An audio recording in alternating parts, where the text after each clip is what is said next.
Les tableaux qui parlent, une série de podcasts par Francis Rousseau. Leonardo da Vinci, 1452-1519, è l'uomo vitruviano, l'homme vitruvien, 1490, Gallerie dell'Accademia Venezia. Si le dessin de Léonard de Vinci, l'homme de Vitruve, est si célèbre, c'est parce qu'il y a deux hommes imbriqués dont on se demande bien ce que celui qui est derrière, et dont on ne voit ni la tête ni le corps, peut bien faire à celui qui est devant. Attention, ne confondons pas.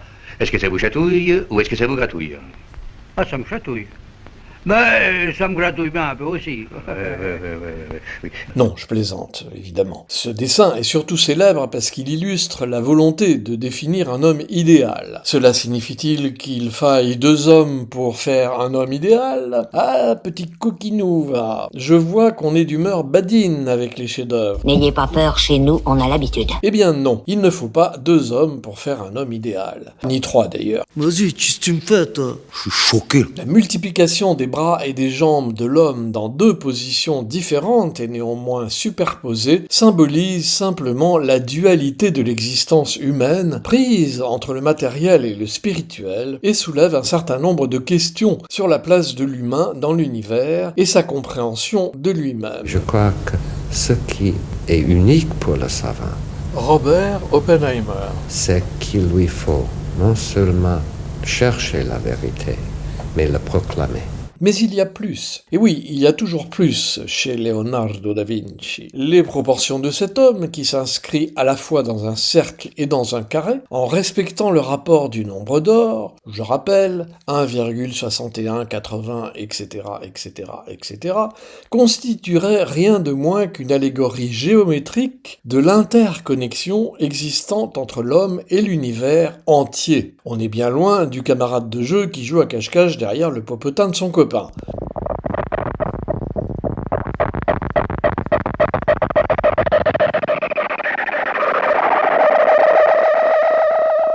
En réalité, Léonard de Vinci a utilisé cette œuvre pour démontrer que les principes de l'architecture, et plus loin de l'architecture des sphères, et donc de l'univers, et l'anatomie humaine sont interconnectés.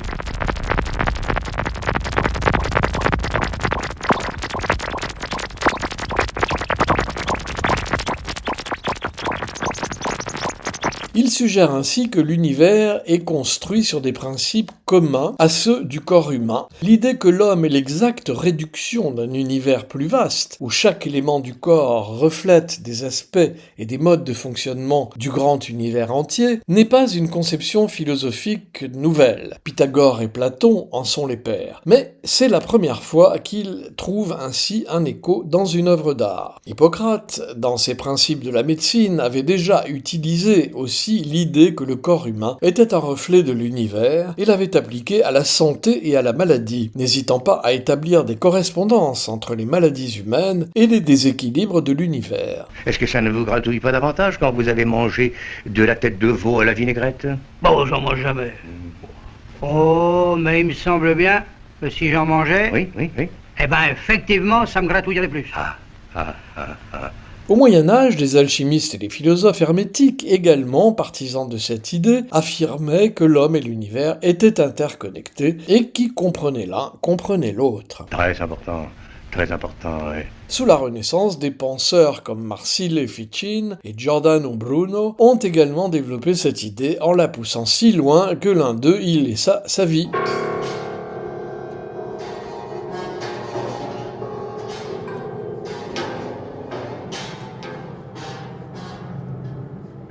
C'est donc dans cette tradition multiséculaire que le dessin de Léonard de Vinci puise son inspiration. Il présente un corps humain parfaitement symétrique, avec des organes internes et externes disposés de manière bilatérale. Le sexe, pris en tant qu'organe externe, chez le mâle en tout cas, ne se situe pas exactement au centre de cette symétrie, mais il est bien le centre de gravité du corps humain. Vous êtes marié? Oui, docteur. Oui, sagesse totale de ce côté-là.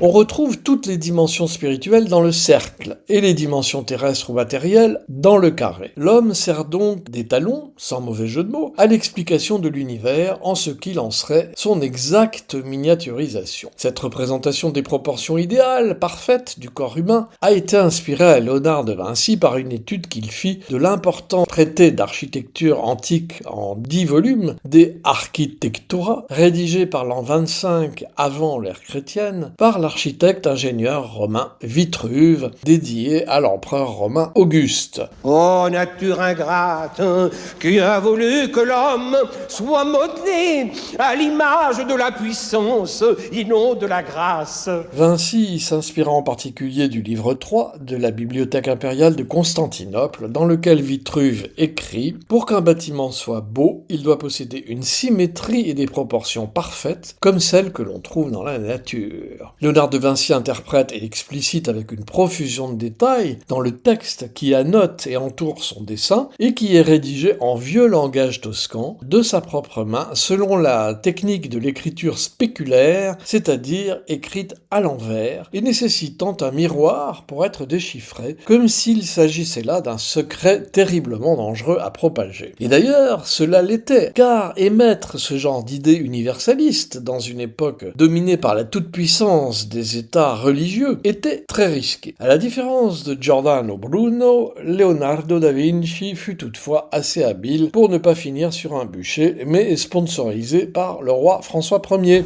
Oui, le secret a bien des inconvénients. Louis, le prince fringué. Et vu par les scientifiques eux-mêmes, quand on organise le secret, le premier inconvénient, c'est que la science ne progresse pas comme elle devrait progresser, puisqu'on ne peut pas se réunir, on ne peut pas se retrouver, on ne peut pas parler des problèmes que l'on étudie. En tout cas, voici la sulfureuse description qu'elle cache. Vinci écrit « 4 doigts font une paume, et 4 paumes font un pied, 6 paumes font un coude, 4 coudes font la hauteur d'un homme, et 4 coudes font un double pas, 24 paumes font un homme. » Vitruve a utilisé ces mesures dans ses constructions. Et de conclure, l'art et la science ne sont pas ennemis, ce sont au contraire des amis qui connectent toutes les formes de l'univers que le corps humain reproduit à moindre proportion. Et d'ailleurs, en effet, l'homme de Vitruve fait le lien symbolique entre les nombreuses connaissances engrangées par Léonard de Vinci au cours de sa vie, comme l'art, l'anatomie, la géométrie, les mathématiques, la cosmologie, la philosophie, la métaphysique, les mystères de l'esprit, on dirait aujourd'hui la psychologie, ou l'existence de Dieu. Tout ceci est contenu dans ce dessin. Car